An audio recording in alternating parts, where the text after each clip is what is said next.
Esse é o Mundo em Revolução e nós vamos falar agora sobre a situação na Ucrânia, hoje dia 31 de janeiro de 2024, 8 horas da manhã aqui no Rio de Janeiro, 1 hora da tarde lá em Kiev, no momento que eu gravo esse vídeo, e tivemos aqui mais um ataque ucraniano contra a refinaria em São Petersburgo. Na verdade, dessa vez não é uma das grandes refinarias russas, é uma refinaria menor, uma unidade menor ali que tem uns tanques de petróleo aqui dentro da cidade de São Petersburgo, e foi atingida e está pegando fogo e está dando uma dor de cabeça danada para os russos aqui.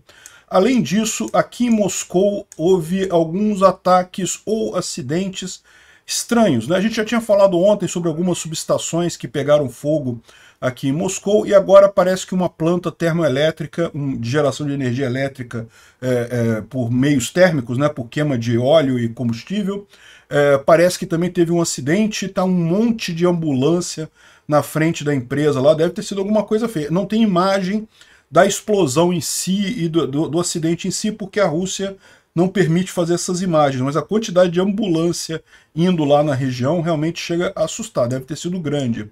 Aliás, a sede do Partido Comunista da Rússia também pegou fogo também, né? Ninguém sabe, pode ter sido um acidente, né? Enfim, mais aqueles incêndios russos tradicionais. A gente teve ontem ataque de drones russos contra a Ucrânia, foram 20 drones lançados pelos russos, 14 abatidos, mas o resto atingiu, principalmente aqui em Kherson e aqui em Kharkiv. Os ucranianos destruíram um radar russo aqui na Crimeia ontem, e teve uma tentativa de ofensiva russa aqui em Krink. Os russos tentaram mais uma vez tomar a cidade de Krink, onde os ucranianos têm uma cabeça de ponte, mas mais uma vez falharam por aqui, né? No resto da linha de frente não tem nenhuma grande novidade, continuam as batalhas, lógico, o tempo todo, mas a linha em si não mudou muita coisa, né? O New York Times faz uma matéria muito curiosa, né?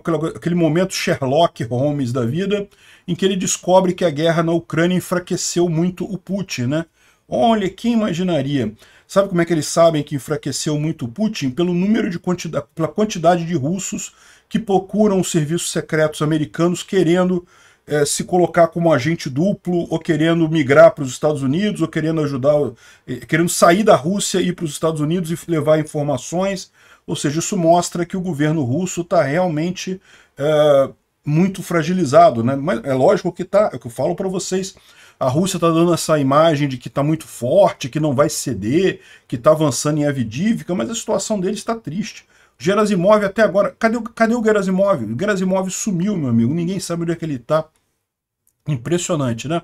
A fraqueza russa é muito maior do que eles gostam de deixar transparecer, talvez reminiscente da época da União Soviética. A gente sabe como é que terminou a União Soviética, né? E uma boa notícia, a Ucrânia pode receber a qualquer momento, já está pronto para enviar para a Ucrânia, mas eles falaram que não vão dizer a data exata, podem receber o GLSDB, que é aquela bomba de longo alcance, né? Que é lançada pela plataforma do HIMARS e pode atingir até 160 quilômetros, ou seja, vai dar para fazer umas brincadeiras legais com os russos aqui. Vamos falar sobre esses e outros assuntos em detalhes. Essas notícias foram sugeridas por Girafa da Amazônia, Cearense Ancap e várias outras pessoas. Obrigado aí ao pessoal que sugeriu as notícias lá no nosso site, o wrevolving.com. E obrigado a você que está assistindo o nosso vídeo. Se você gosta do nosso conteúdo, por favor, deixe o seu like e se inscreva aqui no canal, né? Então é isso daí. A gente teve um ataque de drones Shahid de ontem para hoje. Foram um total de 20 drones lançados pelos russos, dos quais 14 foram derrubados pelos ucranianos, os outros 6 acabaram atingindo os alvos, né? Muito triste. O principal foco foi aqui a região de Kherson e a região de Kharkiv, mas teve coisas aqui pelo resto da Ucrânia também, né? Aqui em Kharkiv, um dos casos aqui de drones que acabou atingindo um prédio residencial aqui. Muito triste isso daqui, né? Enfim, mas temos notícias boas, né? A primeira delas aqui, ó, o escritório do Partido Comunista na Rússia está pegando fogo aqui lá em Moscou.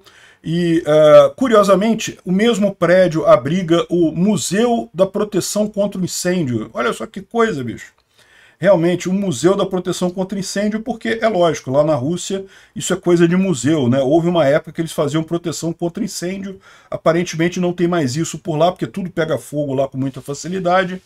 Bom, de novo, isso aqui não deve ser ataque ucraniano, deve ter sido um acidente deles lá mesmo, Mas isso daqui já é uma coisa diferente, né? Isso daqui é uma subestação que pegou fogo ali em Moscou, é próximo, está near Moscou, não é near Moscou, é próximo de Moscou, e mais uma subestação que pegou fogo lá. Já tem várias subestações que a gente está mostrando que estão explodindo por ali, e aqui não dá para saber, isso pode ser acidente, pode ser sobrecarga da rede, ou pode ser sabotagem também. Nessas subestações, vocês sabem, é uma área relativamente grande e a pessoa pode talvez infiltrar ali, botar um explosivo num transformador desses e fazer alguma coisa, enfim.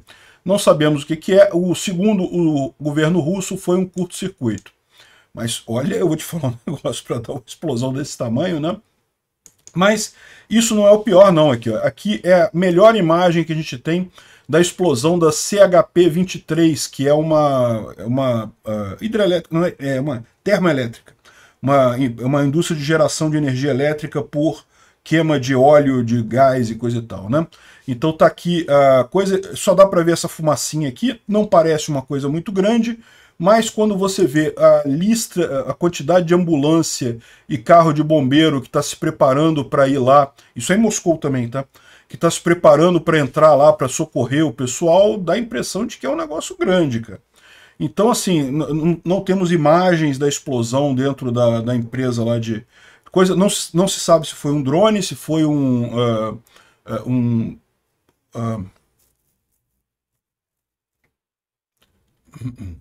se foi sabotagem, ou se foi um acidente só, pode ter sido um acidente também, evidentemente, mas aparentemente é alguma coisa grande pelo tamanho das ambulâncias, né, pela fila de ambulâncias. A imagem a gente não tem, a única que tem é essa daqui, que dá para ver só uma nuvenzinha aqui preta, não sei o que pode ter sido isso daqui, né? Bom, além disso, também lá na região de Vladimir, na Rússia, o Oblast de Vladimir, na Rússia Central, também está pegando fogo aqui uma loja de departamentos lá. É muita coisa que pega fogo na Rússia, cara, é impressionante, né? Bom, agora, isso daqui foi ataque ucraniano mesmo, né? A gente está falando aqui de São Petersburgo, que foi atacado por drones essa noite e parece que atingiram essa Nevsky Mazut refinaria de óleo.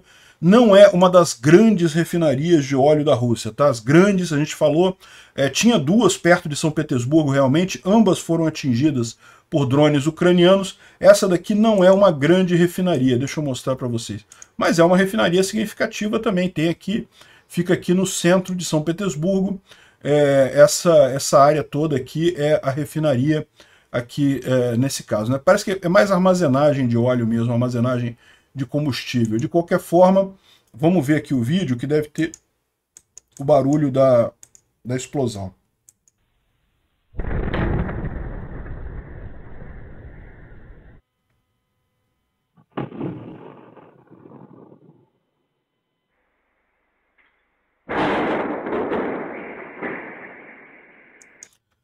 Bom, deu para ver aqui os vários barulhos, né? Tem essa daqui que dá para ver a explosão em si, ó. É também câmera de vigilância ali na região.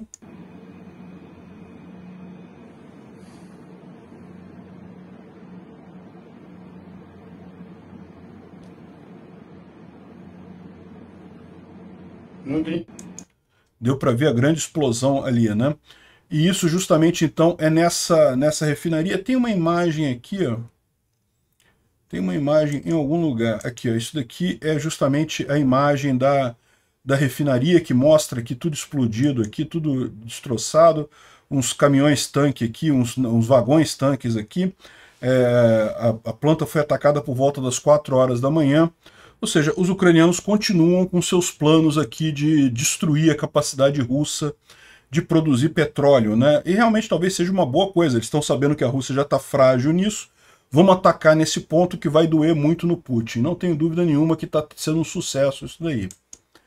Bom, os ucranianos atingiram ontem, as forças armadas ucranianas confirmaram que conseguiram destruir um radar russo no norte da Crimeia na manhã do dia 30, tá na manhã de ontem, tá?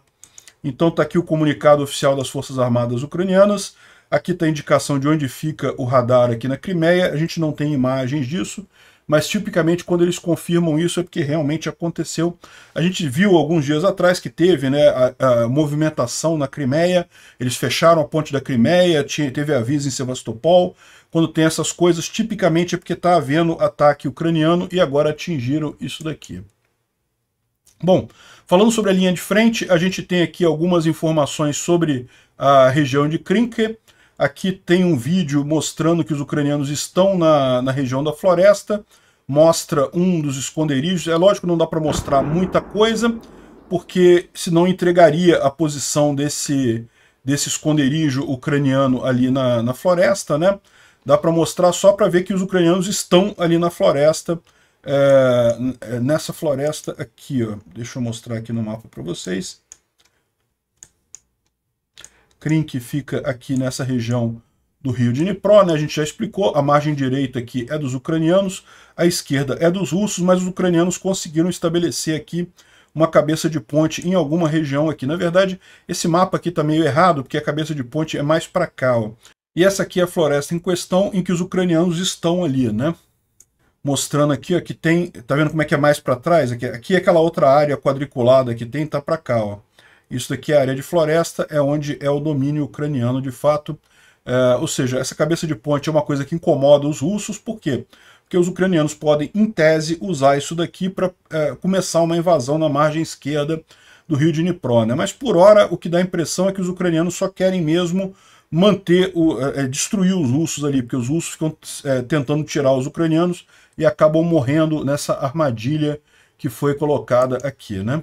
E isso daqui foi o que aconteceu ontem. Ontem os russos tentaram novamente invadir ali Krinky, né? Aqui os russos avançando aqui, dentro da cidade, mas acabaram sendo repelidos e, no final das contas, não sobrou nada, não teve nada aqui, né? Deixa eu expandir isso daqui.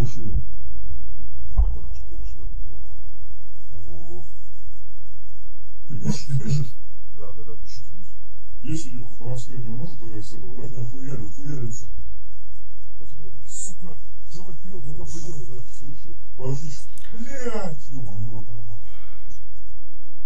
Olha lá os russos sendo atingidos ali. Aí começou a chegar a artilharia.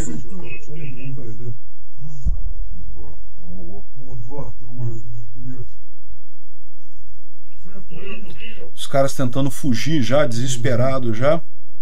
Блядь, а мы же волчек-то, да? Контрольку завтра. Да, давай контрольку даю. Так, парнишку посмотри, бля, да. Ну что, 300 начупал.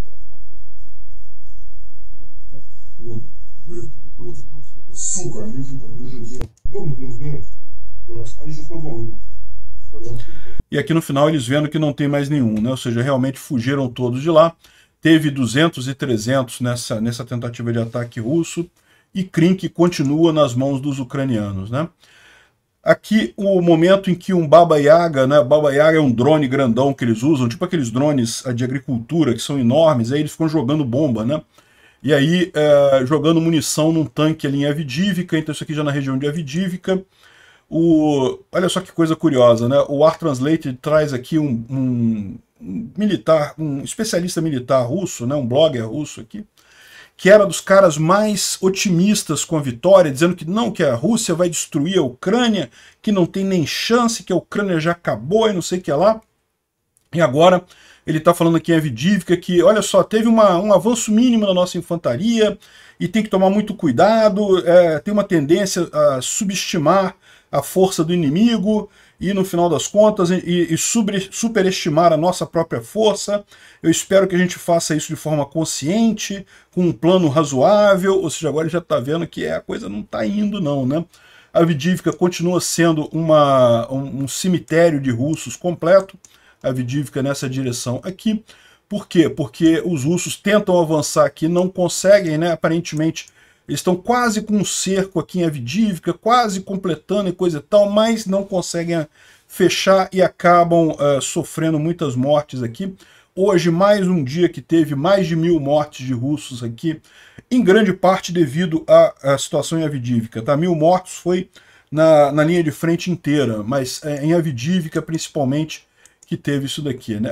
Essa aqui é uma outra visão de Avdiivka, justamente um tanque vindo aqui, atravessando a linha de ferro. Isso daqui certamente a gente está falando dessa linha férrea aqui, né? dos russos tentando tomar Stepovê, continuam tentando tomar Stepovê aqui. Aí o tanquezinho vai lá para tentar tomar Stepovê e, pum, acaba sendo atingido por um drone, e o drone atingiu na parte de trás, deve ter quebrado o motor do tanque. O tanque ainda consegue atirar, ainda vai dar uns tirozinhos ali para aproveitar que ele está ali mesmo, mas no final das contas o tanque não consegue andar mais. Mais um tanque russo danificado, de novo, por um drone.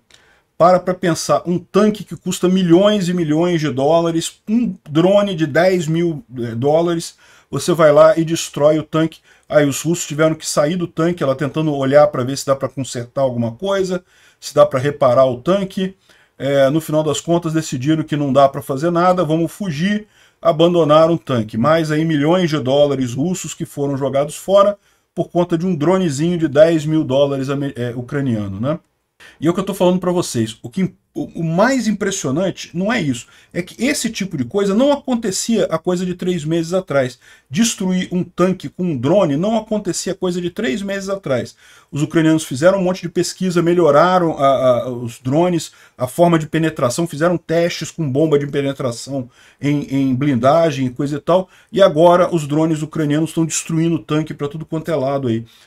Imagina essa evolução que está acontecendo até aqui, isso vai continuar acontecendo, né? E lógico, os russos também copiam isso daí, também tentam aprimorar do lado deles, né? O ponto central é esse, a guerra está virando uma guerra de drones. Esquece tanque, esquece míssil, esquece essa coisa toda, é drone contra drone.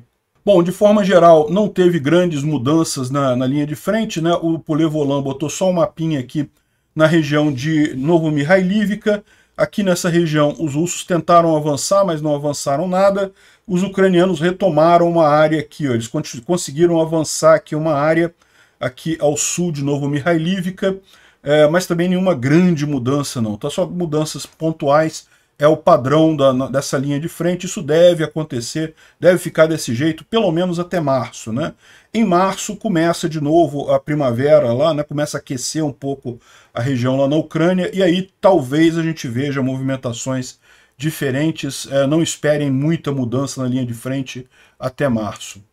O Instituto para o Estudo da Guerra fala aqui justamente sobre essa ofensiva russa que está acontecendo, né? Os russos estão fazendo ofensiva aqui em vários lugares aqui.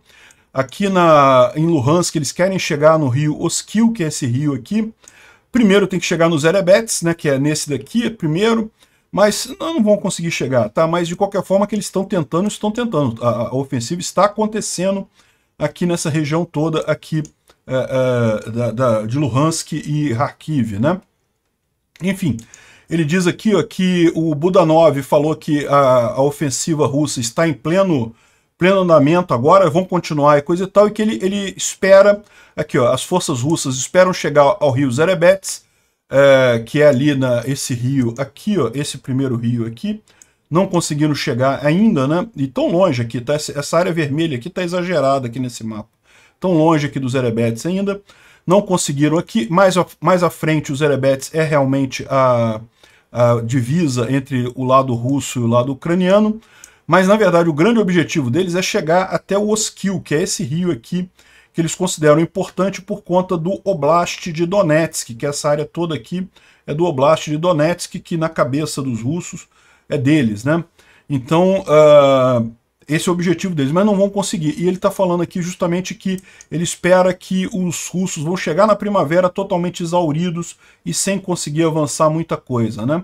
Aqui, ó, Budanov prevê que os russos vão falhar em atingir esses objetivos e vão estar completamente exauridos no início da primavera.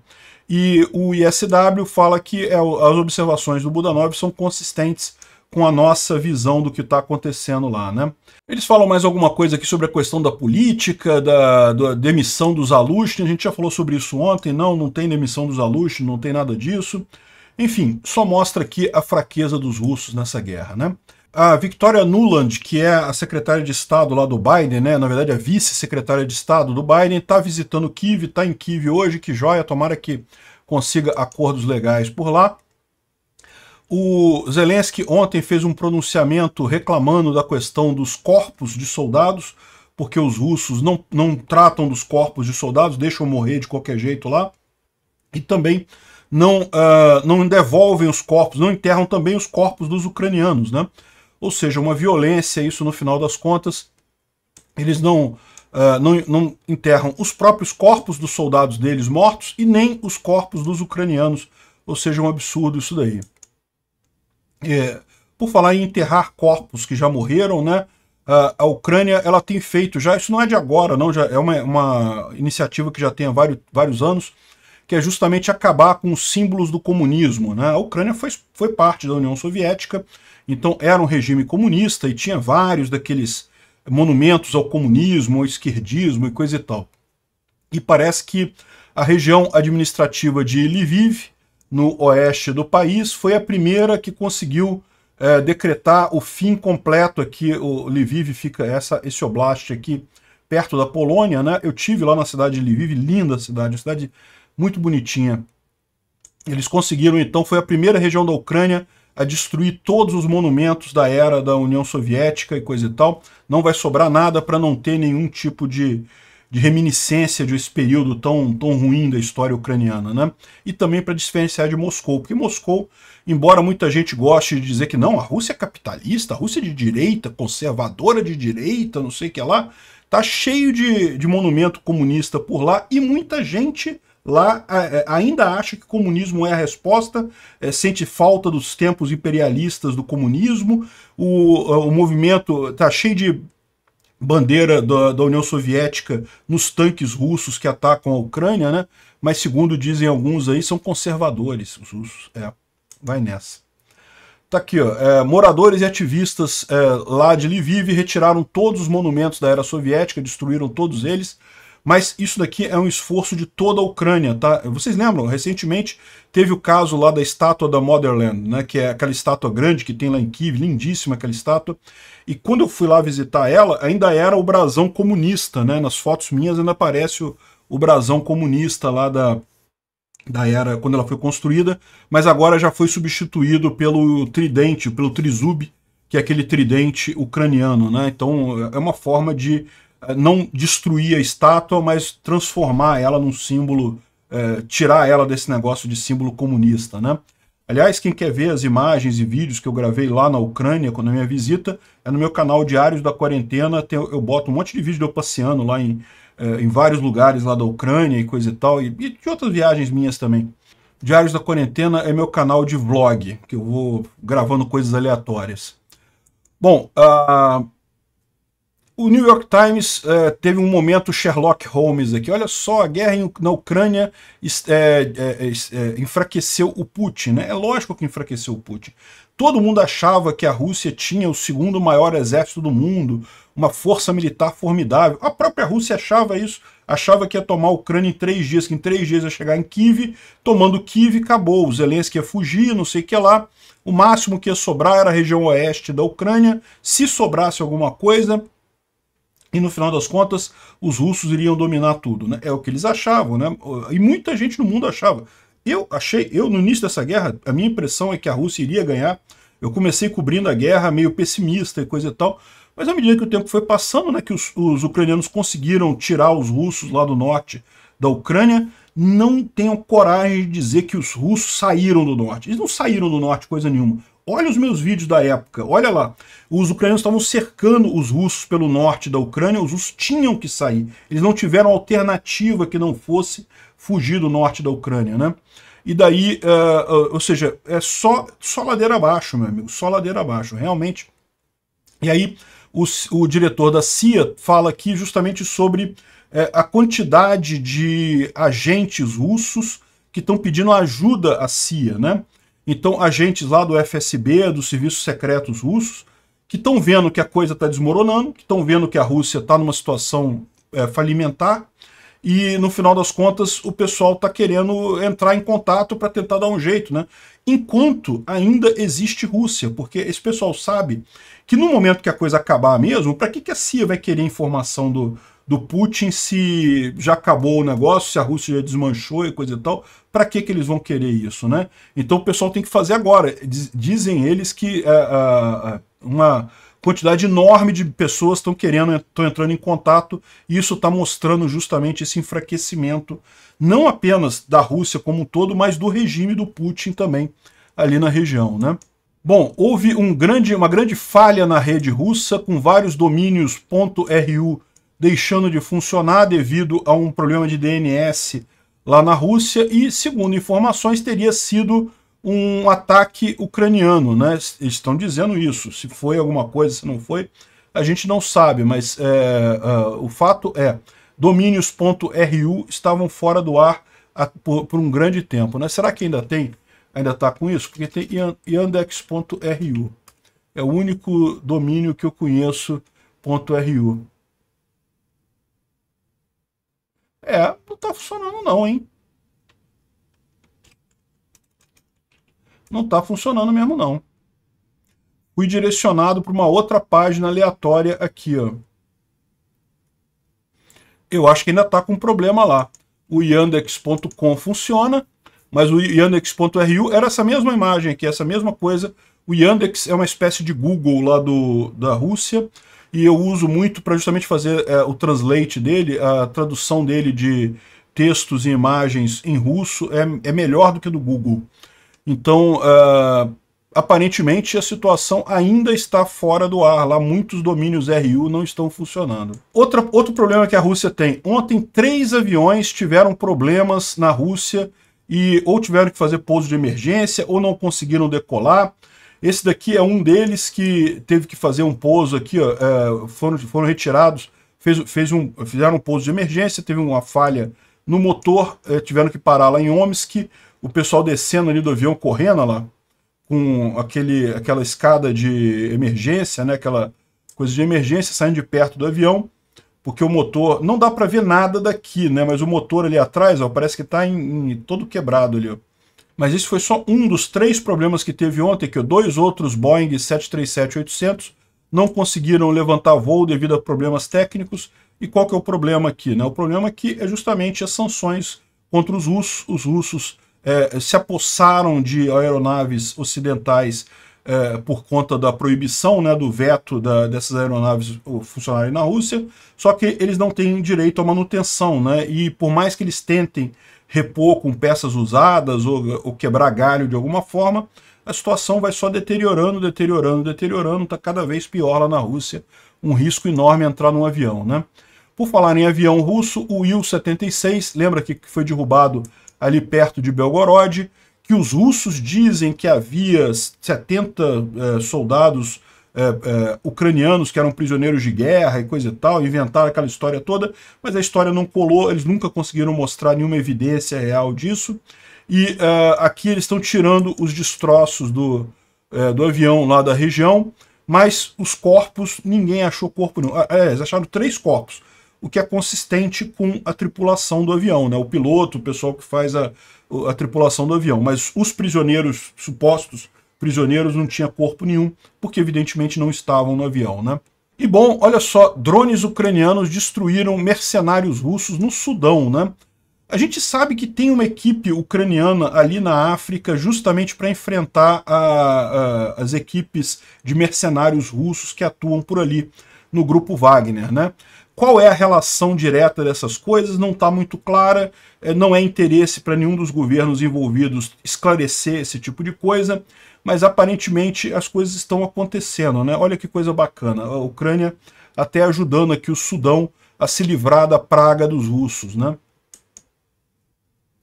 E por falar em Putin fraco, cadê o Gerasimov? Onde foi Gerasimov? O que foi feito de Gerasimov? Bom, boas notícias em termos de armamentos. O Kuwait vai transferir 100 tanques M84AV. São tanques da era soviética, tanques mais antigos, mas ainda assim, para os ucranianos é ótimo. Por quê? Porque eles têm gente que sabe pilotar esses tanques com muita facilidade, eles não têm nenhum aprendizado necessário para usar esses tanques. Os tanques estão velhos, tá? Então, segundo o próprio Kuwait, eles têm que passar por reformas. Vários deles precisam de consertos, alguns consertos significativos. Então, o que foi combinado é que eles vão ser enviados para a Croácia. A Croácia se comprometeu a arrumar esses tanques, a corrigir os problemas que tiverem, porque também a Croácia também foi aliada, né, da cortina de ferro lá da União Soviética, então eles ainda têm know-how para consertar esses tanques da era soviética e depois vão enviar para a Ucrânia. 100 tanquezinhos desse, uma boa, hein? Isso vai ajudar bastante a Ucrânia, mas é coisa para segundo semestre desse ano. Os tanques já saíram do Kuwait, já estão indo para a Croácia, mas até consertarem e até levarem para a Ucrânia segundo semestre desse ano. A Ucrânia recebeu Skynex, que é um sistema de defesa antiaéreo totalmente automatizado, tá vendo? É justamente para atingir drones e coisas pequenas. É parecido com outras ferramentas, como o Gepard também.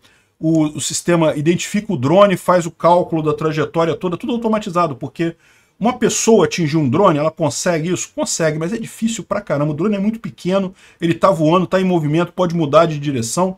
Então, essas coisas funcionam quando automatizadas.